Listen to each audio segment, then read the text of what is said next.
Hey there, ready to unlock some serious life wisdom. I'm game.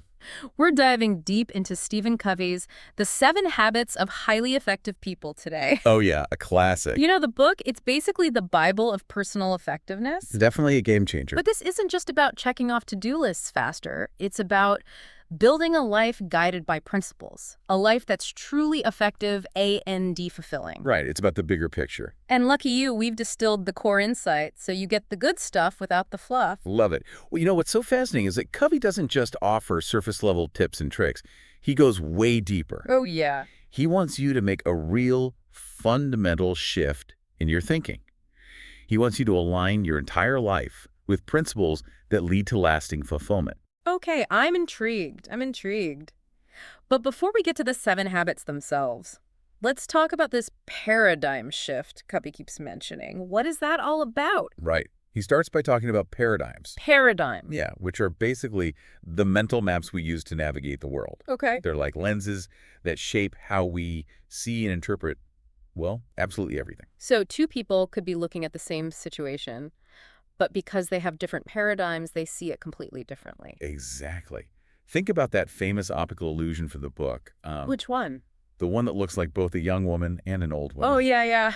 It's just a simple line drawing, but some people immediately see like a stylish young woman, while others see an old woman with a really prominent nose. Yep. Same image, 2 totally different perceptions based on, well, the viewer's preconditioned paradigms. Wow, I've seen that illusion before, and it's crazy how once you see both, your brain can flip back and forth. Mm-hmm. But you can really only focus on one at a time. It's wild. That's exactly how paradigms work. They're powerful, and they influence everything in our lives. Everything. How we interact with others, how we approach our goals, even how we react to challenges, all of it. So how do our paradigms actually affect our effectiveness? Well, Covey argues that a lot of us, we're stuck with paradigms that are holding us back, Okay. leading to what he calls the personality ethic. Okay, so what exactly is the personality ethic and why is it a bad thing?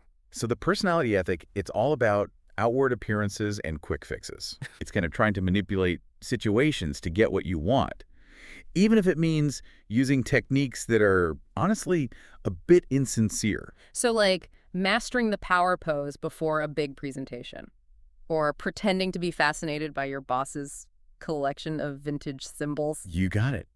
And while these tactics, yeah, they might give you temporary success, they don't address the root cause of ineffectiveness, which is often, you guessed it, a misaligned paradigm. So what's the alternative? What does Covey offer in contrast to this personality ethic? He offers a more substantial principle-centered approach. Okay. He calls it the character ethic, Character ethic. which is about building your life on timeless principles. Okay, so tell me more about this character ethic. What are these timeless principles? Think integrity, fairness, courage, service to others, continuous learning, those kinds of things. Yep. These principles, they're the foundation of true effectiveness, both personally and professionally. So it's less about faking it till you make it Mm. and more about cultivating a solid inner foundation. Precisely. And Covey believes that these principles aren't just some arbitrary rules. Oh, He says they're objective, like laws of nature. They govern human effectiveness, just as gravity governs the physical world. okay, that's a powerful analogy. So if someone wants to be more effective, it's not just about working harder or learning new skills. It's about aligning their life with these universal principles. Exactly. It's about making sure your ladder of success is leaning against the right wall. That's a great way to put it. So how do we ensure our ladder is up against the right wall? It starts with understanding that lasting change comes from the inside out. It's about aligning your life with these universal principles, which then become the driving force behind your behavior and your interactions with others. Interesting. It's about being principle-centered rather than self-centered, or even work-centered. That makes a lot of sense. So are the 7 habits basically a roadmap for making this shift towards principle-centered living? You got it. They provide a practical framework for moving from dependence to interdependence, which Covey sees as a higher level of maturity. And just to clarify, we're not talking about being independent in the sense of being a lone wolf, are we? Not at all. Covey believes that we can achieve so much more by working together effectively with others. Okay. However, that journey towards interdependence, where we can truly achieve great things together, that begins with mastering ourselves, Okay. what Covey calls achieving private victories. I see. So these private victories are like building a strong foundation within ourselves so we can then venture out and build meaningful connections with others. Exactly. And those private victories, the habits of self-mastery, those are what the first three habits are all about. So these private victories sound intriguing. Where does this journey of self-mastery actually begin? It all starts with habit one, be proactive. Okay, so more than just taking initiative, right? Yeah. There's a deeper level to this proactivity that Covey's getting at. Absolutely. It's about recognizing that you're not just a product of your circumstances. You always have the power to choose your response to whatever life throws at you. I love how Covey illustrates this with that incredible story of Viktor Frankl, the psychiatrist who survived the horrors of a Nazi concentration camp. Oh, yeah. Frankel's experience is it's a powerful testament to the potential of the human spirit to find freedom, even the most unimaginable circumstances. Even when everything was stripped away, his captors couldn't take away his power to choose his attitude, his response to the suffering around him. Exactly. And that's the essence of proactivity.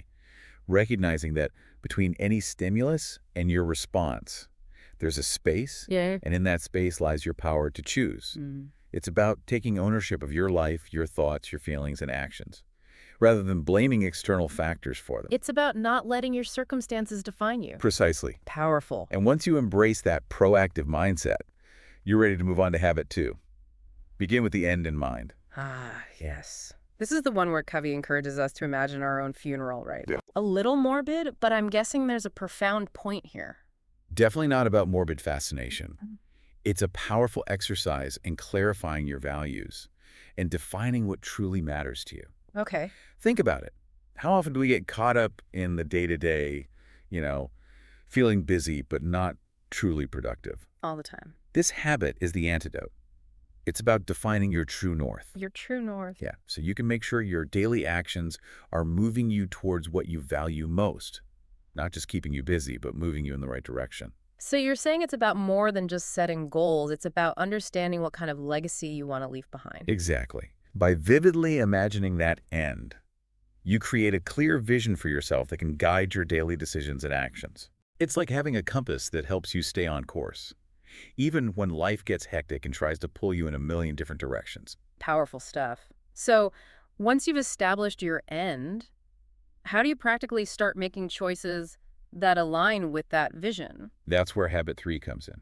Put first things first. Okay. This habit is all about effective self-management and time management, but through the lens of your values and your end.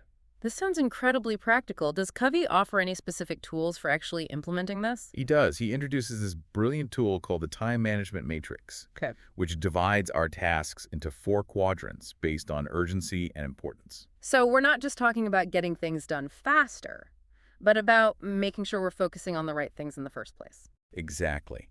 This matrix is a game changer because it helps you prioritize your time and energy based on what truly matters, rather than just reacting to whatever is screaming loudest for your attention. That's so important in our world of constant distractions. It really is.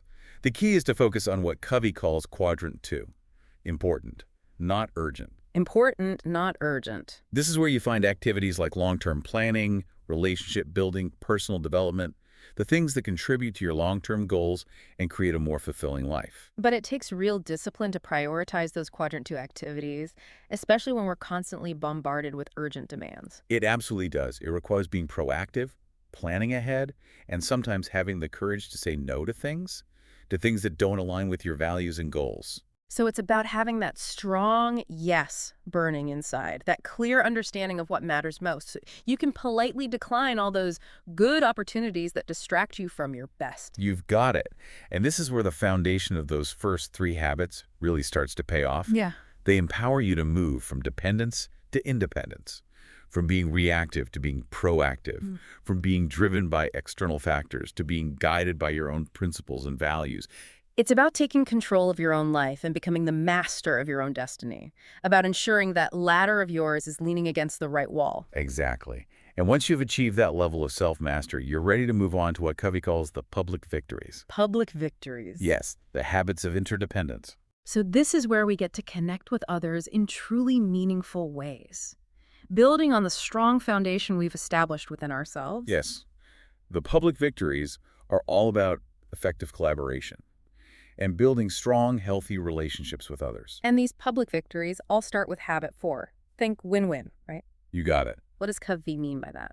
He's talking about moving beyond that traditional win-lose paradigm and seeking out solutions that are mutually beneficial for everyone involved. So it's not about one person having to come out on top. It's about finding a way for everyone to succeed together. Exactly. Covey emphasizes that there's abundance out there and that one person's success doesn't have to come at the expense of another's. Mhm. He encourages us to approach our interactions with this mindset of collaboration and abundance.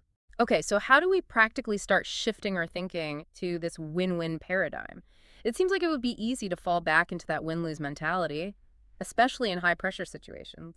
You're right, it takes conscious effort. One thing Covey emphasizes is the importance of having a no-deal option in mind. A no-deal option. Yeah, it's better to walk away from a negotiation than to force an agreement that doesn't truly serve both parties. So it's about having the courage to stand up for what you believe in, while also being respectful of the other person's needs and perspectives. It's about having the confidence to say, hey, if we can't find a solution that works for both of us, then maybe it's okay to agree to disagree. Exactly. And that kind of assertive yet respectful communication paves the way for habit 5. Seek first to understand, then to be understood. This one is all about empathy and really listening to others. Right. Yes. It goes beyond just hearing the words someone is saying. It's about truly grasping the other person's point of view, their feelings, and their underlying needs, before you even think about making your own point. It's about putting your own agenda aside for a moment and really stepping into their shoes. Precisely. Covey shares that powerful anecdote of the doctor who misdiagnoses a baby because he didn't take the time to fully understand the situation from the parent's perspective. Oh, wow. That story really highlights the dangers of rushing to judgment without first seeking to understand. It's a good reminder to slow down and listen deeply in all our interactions. It is. Yeah. And when you combine that deep understanding with the courage to express your own thoughts and feelings clearly and respectfully, you create the foundation for habit 6. Synergize. Synergy. I love this concept. It's the idea that the whole is greater than the sum of its parts. Exactly. Synergy is about recognizing that when people collaborate effectively, tapping into each other's unique strengths and perspectives, they can create solutions far better than anything they could have come up with on their own.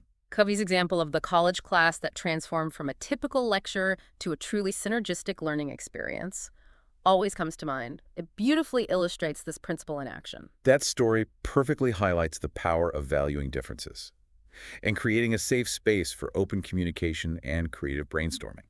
Synergy isn't just some abstract concept. It can have a tangible impact on our work, our relationships, and our lives. This has been incredibly insightful. So we've covered the first 6 habits, which brings us to the final habit, the one that ties everything together. What is habit 7 all about? Habit 7 is called sharpen the saw. It sounds so simple, yet I have a feeling there's more to it than meets the eye. You're right, there's a lot packed into this deceptively simple habit. It's about recognizing that we can't be effective in any area of our lives if we're not taking care of ourselves, physically, mentally, emotionally, and spiritually. So it's about recognizing that you can't pour from an empty cup. You have to prioritize your own well-being to have anything to give to others, or even to your work. Exactly. Think of it like this. You wouldn't expect a lumberjack to be able to cut down trees effectively with a dull saw, would you? Of course not. They need to take breaks to sharpen the saw if they want to be productive. Precisely. And it's the same with us. We need to invest in our own well-being, in sharpening the saw, if we want to be effective in our lives. This means taking care of our physical health through exercise, nutrition, and sleep. It means nurturing our mental health by engaging in activities that challenge and stimulate our minds. It also means tending to our emotional well-being, making time for connections, for self-reflection, for processing our emotions in healthy ways. You've got it. And let's not forget about the spiritual dimension. This doesn't have to be about religion necessarily. It's about connecting with something larger than ourselves, whether that's through nature, art, meditation, or spiritual practices.